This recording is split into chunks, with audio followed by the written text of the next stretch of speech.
Minnesota operates on a 2-year fiscal cycle, and that cycle is coming to a close in just a couple of weeks here. Here to discuss the fiscal health of the state of Minnesota, we have the Commissioner of Revenue, Myron Frans. Thanks for joining us, Commissioner. Glad to be here, Judy. Thank you. I want to begin with this. Some are calling it a trend. The last few months, we've indicated there's been a revenue shortfall compared to what projections were in the past. So first of all, what does this mean to Minnesotans? Should they be panicking because Minnesota isn't taking in as much as anticipated? Right. I think what the key thing to remember is the Minnesota Management Budget, MMB, every quarter they review and analyze the projections that come in on a monthly basis. Now, the monthly reports that you've been hearing about are simply that. They're monthly reports of revenue that's been collected.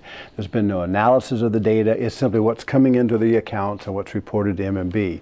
And so we expect that data to fluctuate from month to month. And it hasn't fluctuated all that much from the original forecast.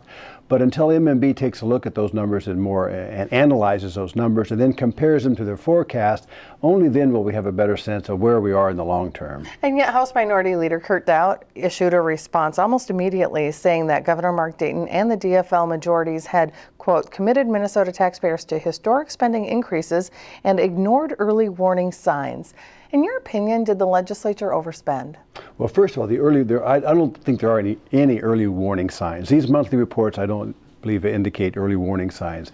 And in terms of the spending, I think what you have to remember when you look at the spending that was done for the $1.2 billion surplus we had, I think you have to look back at last year. Remember in 2013, when we started the session, we had a $627 million deficit. We owed still $800 million out of the $2.8 million to schools.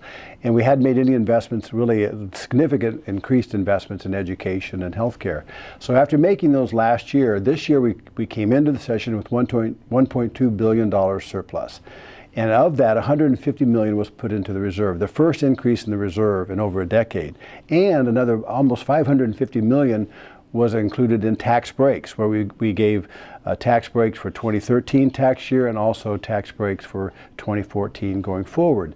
So right there are some significant changes. We spent about $200 million for capital spending and about $300 million in other essential spending. So when you look at the overall budget, there's still about $36 million on the bottom line and a $600 million surplus projected for the next biennium. So if you take a look at what we're investing in and what we're spending on and the tax breaks that we give, I think it gives you a balanced approach to how we approach this biennium. And let's talk a little bit more about taxes, specifically the recent news that Medtronic is merging with a company in Ireland. It's moving its corporate headquarters overseas while still maintaining its large offices, and states that it wants to increase some jobs here in Minnesota. Now, the governor hailed this as good news. Republicans latched on almost immediately, stating that this shows the corporate tax rate is too high and needs reform. What are your thoughts? Well, first of all, I think you need to take a look at what did Medtronic say themselves. And the first thing they said was that the state tax system had no bearing on their decision. State taxes for corporations are determined based upon the percentage of Minnesota sales versus the percentage of U.S. sales. And that ratio fluctuates very little in a company the size of Medtronic. And so it wasn't really a factor from their point of view that they said in terms of analyzing whether to have their headquarters here. So the key from Minnesota's point of view is keeping their operational headquarters here, adding over 1,000 employees in the next 5 years.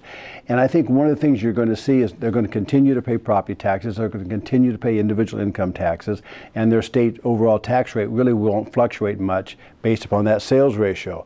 So it really was a decision by Medtronic to look at the big picture, the federal tax system, not the state tax system. Okay, Commissioner, you have been a strong supporter of what you've dubbed the three-legged stool, and you didn't actually bring in your stool today.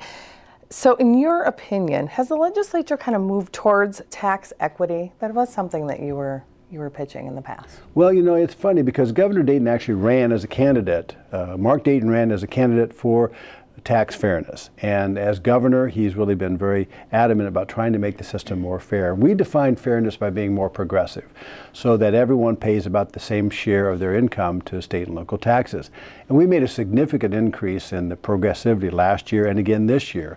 So overall, the amount that individual income taxpayers are paying as a percent of their income has flattened out, and now the upper 10% of Minnesotans now pay closer to what the middle income Minnesotans do. So the tax fairness has taken the largest step in 20 years to being more progressive, and therefore we think more fair. And also we eliminated a number of corporate tax breaks to make the corporate tax system more, we leveled the playing field so corporations were paying the same rate. So we think tax fairness has really been a very key part of what we've been trying to do, and the governor's been very proud of that part of what he's done here in Minnesota. And obviously the session just ended about a month ago, but people are already planning for next session. It's 6 months away. So what would you support as far as changing the tax structure? What's the governor coming up with at this point? Well, that's a great question, Julie, but I have to tell you, to be in all honesty, we're still working on implementing this last session. If you recall, we made changes. We increased the renter's credit, we increased the homeowner's credit, and we implemented a new ag credit. All three of those have to be implemented by July, August, and September of this year. And so right now, in fact, on June 26th, I'm going to be holding a conference call for citizens and preparers to let them know about what's being changed in the property tax arena.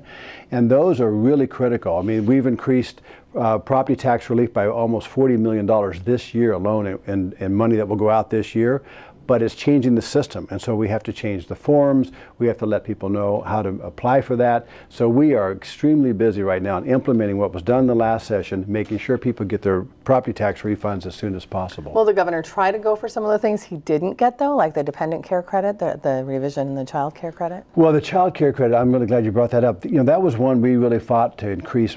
We increased it some by doing a federal update this last session, but the governor really wanted to increase it significantly because child care costs are really high in Minnesota. It's one of the top tier cost states. And so when you look at struggling single parent families, but even dual families, they need to have quality health or child care for their kids to work and go to school. It's, we think, an essential element of providing equity for women and for families throughout Minnesota. So that is one issue that in particular we're going to continue to work on and continue to promote. Okay, Commissioner Frans, we are out of time, but thank you for your time today. You're welcome. Glad to come by. Thank you, Julie.